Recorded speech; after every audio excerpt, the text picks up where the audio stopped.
Standardisation and simplification of work.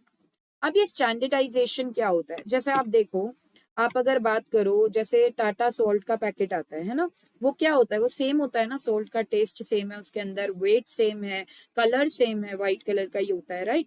तो ये क्यों सेम है, वो इसलिए सेम है क्योंकि जहां पे उसकी प्रोडक्शन हो रही है उस फैक्ट्री में स्टैंडर्ड सेट है। स्टैंडर्ड हर चीज के लिए सेट है, कलर के लिए भी सेट है, वेट के लिए भी सेट है, पैकिंग मटेरियल के लिए भी सेट है, क्या उसका जो प्लास्टिक से कवर है वो उससे भी सेट है कि कैसा होना चाहिए। तो हर चीज की स्टैंडर्डाइजेशन है। आप कुरकुरे का पैकेट देखो जो कि 20 रुपीज का है, उसका वेट भी सेम होगा, टेस्ट भी सेम होगा, है ना, पैकिंग भी सेम है, और क्या है, पैकिंग के ऊपर जो लेबलिंग है वो भी सेम है। क्यों सेम है, क्योंकि हर चीज के लिए स्टैंडर्ड सेट है कि ऐसा होना चाहिए, और वो वाकई में ऐसा ही आता है।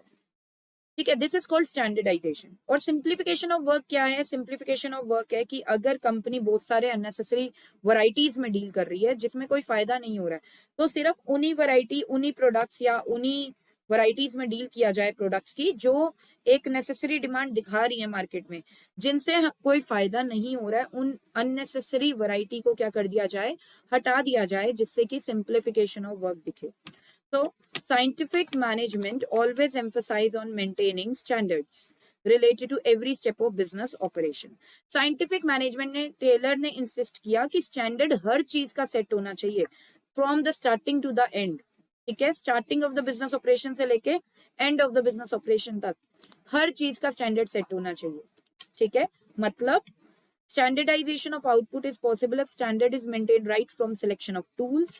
मतलब स्टैंडर्ड होना चाहिए from the selection of tools, equipments and machines. जो भी मशीन्स वगैरह यूज करनी है, कौन से टूल्स यूज करने हैं, कौन से इक्विपमेंट्स यूज करनी है, इसके भी स्टैंडर्ड सेट होने चाहिए, और ये चीजें क्या होनी चाहिए, फिक्स होनी चाहिए।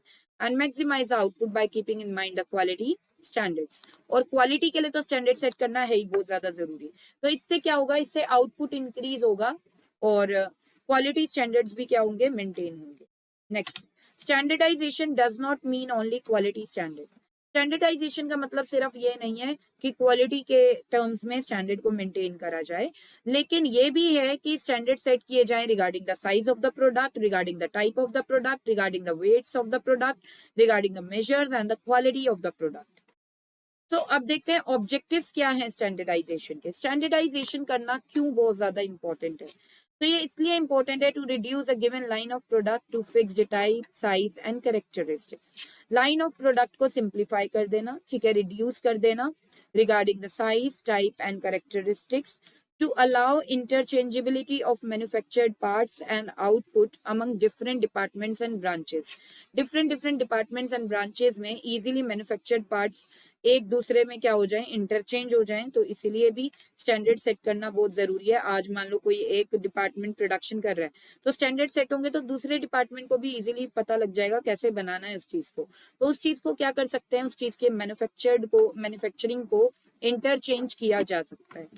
टू मेंटेन क्वालिटी स्टैंडर्ड्स, अगर क्वालिटी मेंटेन करनी है तो इसके लिए स्टैंडर्ड सेट होना चाहिए क्वालिटी के रिगार्डिंग।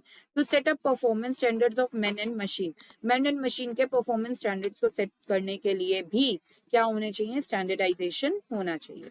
नेक्स्ट, सिंप्लीफिकेशन के बारे में भी फोकस किया टेलर ने। टेलर ने बोला स्टैंडर्डाइजेशन के साथ साथ सिंप्लीफिकेशन भी जरूर होना चाहिए। Simplification emphasises on elimination of unnecessary diversity of products, size and types. Simplification का मतलब है कि जो भी अननेसेसरी डाइवर्सिटी है, जो भी अननेसेसरी वैरायटी है प्रोडक्ट्स की, जिसमें कंपनी को कोई अच्छा रिस्पॉन्स नहीं मिल रहा है कस्टमर से, डिमांड वगैरह अच्छी नहीं है, तो उनको क्या कर दो, हटा दो। क्यों हटा दिया जाए, क्योंकि अगर बहुत सारे प्रोडक्ट्स में कंपनी डील कर रही है या बहुत सारी वैरायटी ऑफ प्रोडक्ट्स में कंपनी डील कर रही है, उससे क्या है, कंपनी को स्टॉक भी ज्यादा मेंटेन करना पड़ता है, कंपनी को लेबर ज्यादा लगानी पड़ती है, कंपनी की मशीन ज्यादा यूज होती है, तो इससे क्या होता है, कंपनी की कॉस्ट ऑफ प्रोडक्शन बढ़ जाती है। लेकिन अगर कंपनी अपने आप को कन्फाइन कर देगी सिर्फ उन्हीं चीजों में जिसमें डिमांड है मार्केट में, जिसमें फायदा है, ऑपरेट करने में, डील करने में फायदा है, तो उससे क्या होगा, कॉस्ट ऑफ प्रोडक्शन कम हो जाएगी, इकोनॉमिकल पड़ेगा कंपनी को, तो company will be able to save the cost. So as more variable mean more inventory, more type of machinery, more labor, cost, etc. By simplifying the task, this can be economical in use of machine, labor, inventory, maintenance, etc. It will also help in improving the quality, quality को improve करने में, and reduction of cost, cost को कम करने में भी helpful रहेगा।